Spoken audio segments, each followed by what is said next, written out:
Assalamualaikum warahmatullahi wabarakatuh.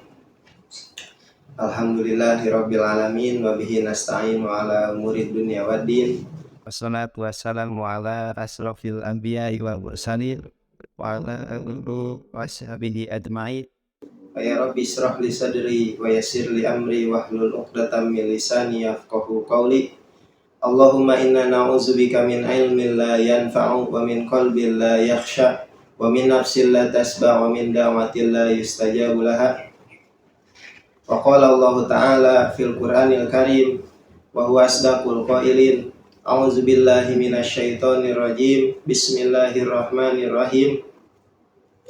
Ya ayyuhallazina amanu kutiba alaikumus syamu kama kutiba alal ladzina min qablikum la'allakum tattaqun.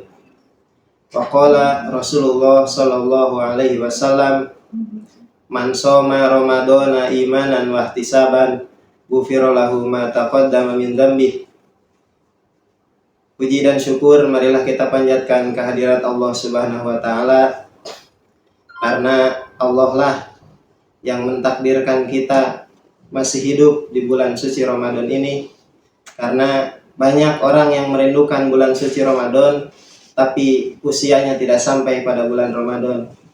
Salawat dan salam semoga tetap tercurah limpahkan pada Nabi kita, Nabi Muhammad Sallallahu Alaihi Wasallam.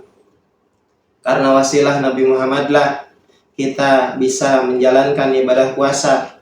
Karena risalah Nabi Muhammad lah kita bisa menuai pahala di bulan suci Ramadan ini dengan memperbanyak tadarus Al-Quran, dengan memperbanyak bacaan-bacaan Al-Quran, dengan memperbanyak belajar Al-Quran. Hadirin rahimakumullah, puasa sebulan penuh ini merupakan medan training dari Allah Subhanahu wa taala untuk kita, bagaimana kita bisa memanfaatkan bulan suci Ramadan ini untuk latihan sebanyak-banyaknya agar di bulan-bulan berikutnya kita bisa melakukan kebiasaan-kebiasaan kita di bulan suci Ramadan.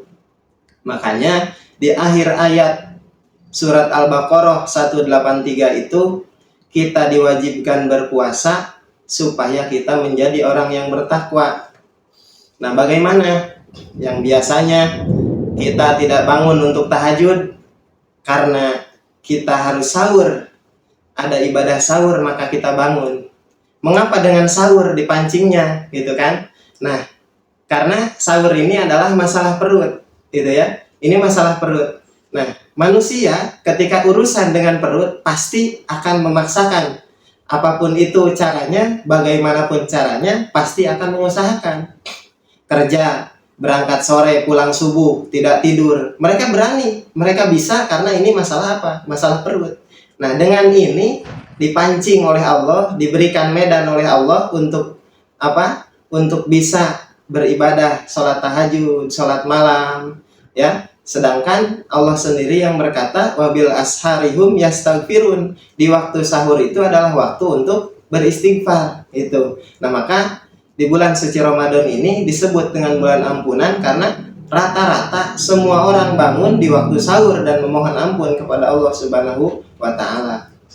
Oleh karena itu, di bulan suci Ramadan ini kita harus memanfaatkan sebaik mungkin, membaca Al-Quran sebanyak-banyaknya, sholat sunnah sebanyak-banyaknya. Kalaupun di bulan-bulan berikutnya kita sibuk, tidak sama seperti Ramadan. Ramadan pasti banyak istirahat karena jam kerja dikurangi, misalkan jam belajar dikurangi karena sedang puasa. Maka di bulan berikutnya kalau kerja kita full, minimal ibadah sunat, baca Al-Quran itu tidak sampai ditinggalkan. Biasanya bulan Ramadan 1 hari 1 juz. Di bulan-bulan berikutnya karena sibuk dengan pekerjaan, sibuk dengan usahanya misalkan, maka bisa 1 hari itu misalkan setiap waktu dibaca 5 ayat. Yang penting tidak sampai meninggalkan kebiasaan di bulan suci Ramadan. Nah, ini mengapa bulan Ramadan ini dijadikan ajang untuk training kita semua ya oleh Allah Subhanahu wa taala.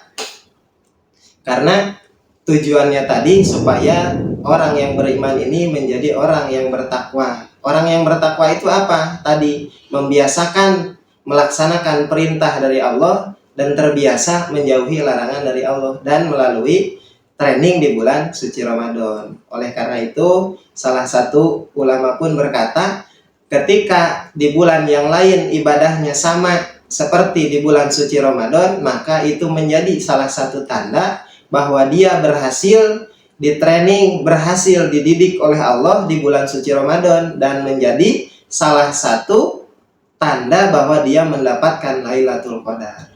Nah, mudah-mudahan kita semua bisa menjadi hamba yang bertakwa ketika keluar dari bulan suci Ramadan. Kita bisa menjadi hamba yang suci kembali seperti bayi yang lahir, karena di bulan suci Ramadan adalah bulan ampunan, adalah bulan yang penuh keberkahan dari Allah Subhanahu wa taala. Mungkin itu saja yang bisa saya sampaikan. Semoga ada manfaatnya. Kurang lebihnya mohon maaf. Billahi taufiq wal hidayah. Wallahul muwafiq ila aqwamit thoriq. Wassalamualaikum warahmatullahi wabarakatuh.